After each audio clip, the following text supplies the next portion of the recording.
I would do everything the exact same way. I came into this business with a fucking, like a firecracker, wick out my ass, lit it, boom!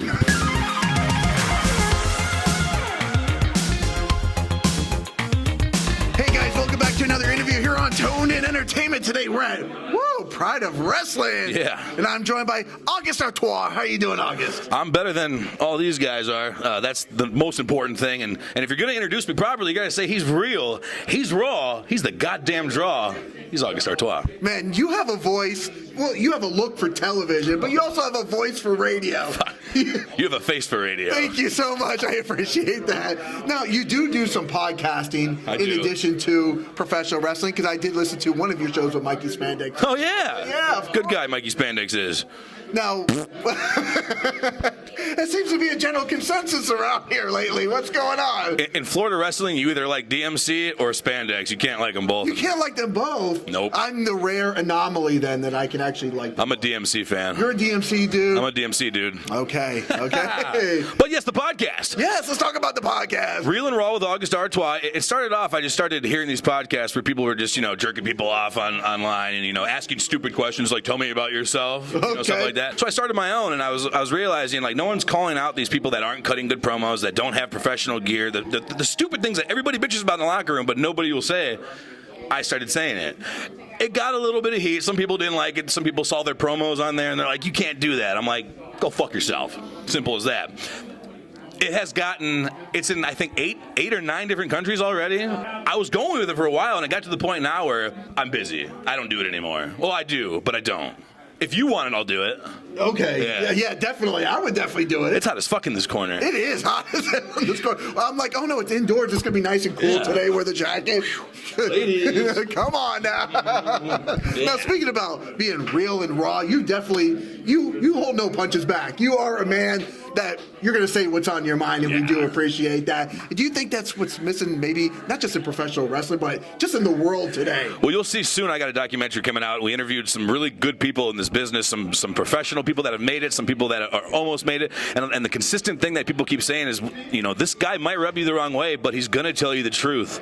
And it's, if you have a shitty promo and all these guys back here saying, good job, and then you go and get that opportunity and you fucking suck and nobody told you. You shouldn't have cue cards to the side of the camera. You shouldn't say, oh, another thing and another thing and another thing. You shouldn't do this. You shouldn't do that. You shouldn't.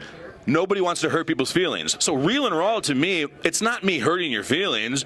If you didn't look good right now, I would have told you. You look great, by the way. Thank you. You look great, by the way. I appreciate you. But for me to tell you that, I'm only bettering you because it's going to help you in the future. But if I came up and was like, hey, you're just a piece of shit, that's too much.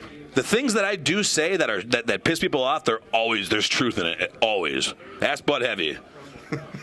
He's just going to keep on walking. He wants that, man. Fuck Bud Heavy. By the way, folks, he doesn't drink beer anymore. He doesn't drink that much beer anymore. What are you talking about? Yeah, he doesn't drink that much. Too. He's getting smaller. You see it? Anyways, back to me. Back to you, the important Back to me.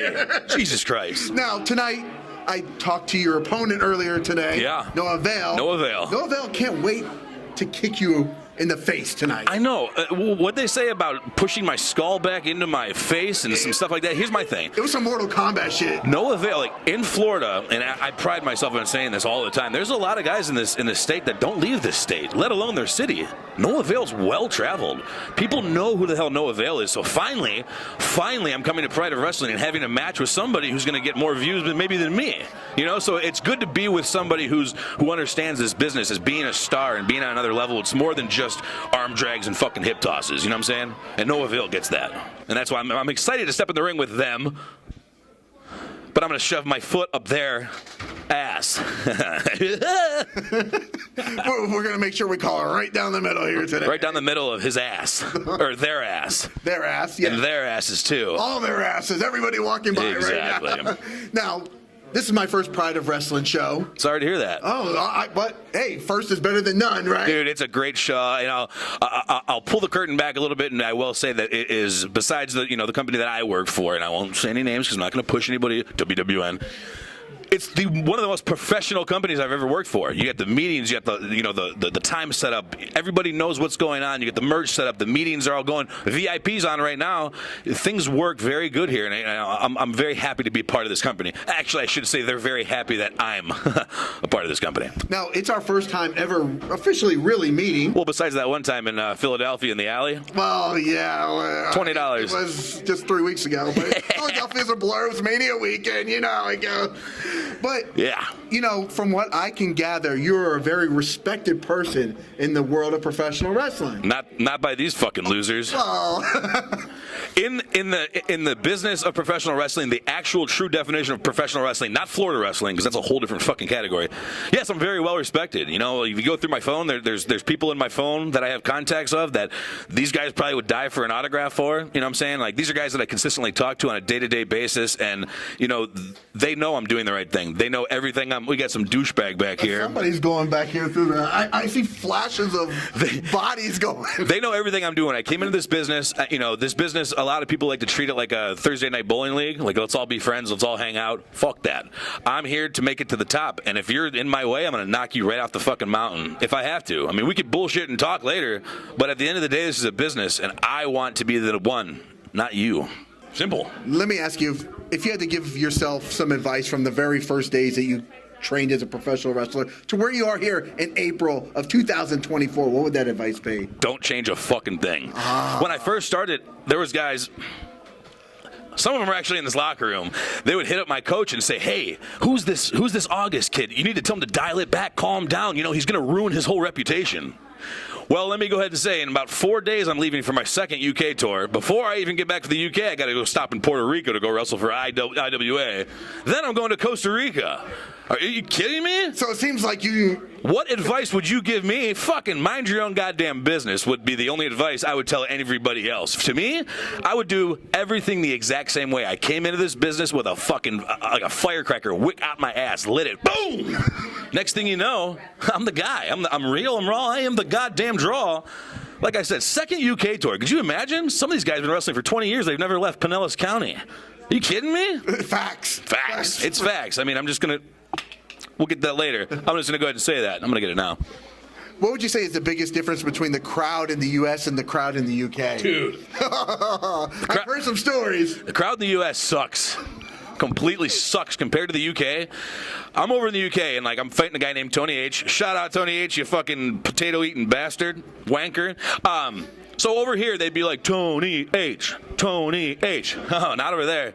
They're going, Tony H, Tony H, Tony H. Then they all go, yeah, spin around in a full circle and go, Tony H. Ah! Then start the whole chant over again. So it's like a full-on, like, chorus. Ridiculous. Oh, my God. Do you see, like, the soccer, football, and stuff like that? Yeah. It's like that, but wrestling. They absolutely fucking love it, and that's one of the reasons. Like, the food there sucks.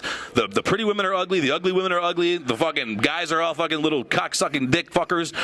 But the wrestling is fucking amazing. And that's all that's important. That's all that's important. What else am I going over there for? The weather? I don't think so. Well, August, with that being said. Yeah. Well, let's throw out one more question, because I love to use the term Bizarro. Hello? Yes, hello. We're still here. We're still on. You know, a lot of crazy shit. I'm going to curse because he's cursed enough already. So I'm allowed to break the fourth wall. The fucking fourth wall. It's gone. It's out of here. I love it. I like to use the term Bizarro. So whether it was a fan interaction or crazy DM messages or something in the ring, what's a Bizarro moment? All right, we're going to go with Florida. First Bizarro moment is that some fans, or some people might know her as like the crazy fan, Amanda Bishop, I believe she's here, stabbed me 3 times in the ass when I was at TCW when I first started my career. Stabbed me 3 times in the ass, got kicked out and banned from multiple shows across Florida. That was a crazy experience. When I was in Georgia, I wore a mask, a lucha libre mask, sat in a wheelchair, front row the whole show, until finally at the end I jumped in the ring and beat the shit out of Shane Douglas. When I was leaving the show that night, I was walking in my car with the mask in my hand. Some old drunk bastard threw a fucking brick through my front windshield of my car. Rodney Hunter was actually with me, if anybody wants to ask questions. And the final one was when I was flying home from Utah. There was a girl sitting next to me with a wedding ring on, and I put it to the challenge, and 3 days later I fucked her. So that was pretty fucking cool. She was like, "Are you famous?" I was like, do you know about WWE? She's like, "You mean like Hulk Hogan?" I was like, "Yeah." She's like, "Are you signed to them?" I was like, "Yep." Yeah. She doesn't fucking know. She heard about Space Mountain and she said, let's take a ride.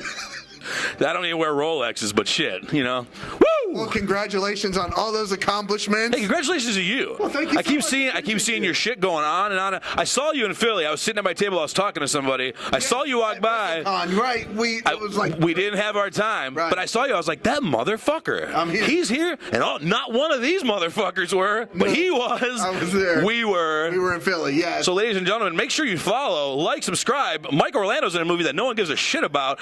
Keep following me on all social media platforms. I'm not going to give you the fucking name. You just follow August Artois. He's real. He's raw. You can suck my dick from the back with your nose in my ass. Well, with that being said, guys, if you like interviews like this, because I certainly did. Damn it. Shit. Let's take it home. Fuck. How are we going to take it home? This is a great interview. It's been real. It's been real. It's been raw. It's been raw. Suck my balls. He said that. And so, guys, if you like interviews like this with August Artois here at Pride of Wrestling, guys, make sure you hit that red subscribe button so you can stay tuned in here to Tone In Entertainment for future videos. Subscribe to the channel. Do it. Go now. Do it now.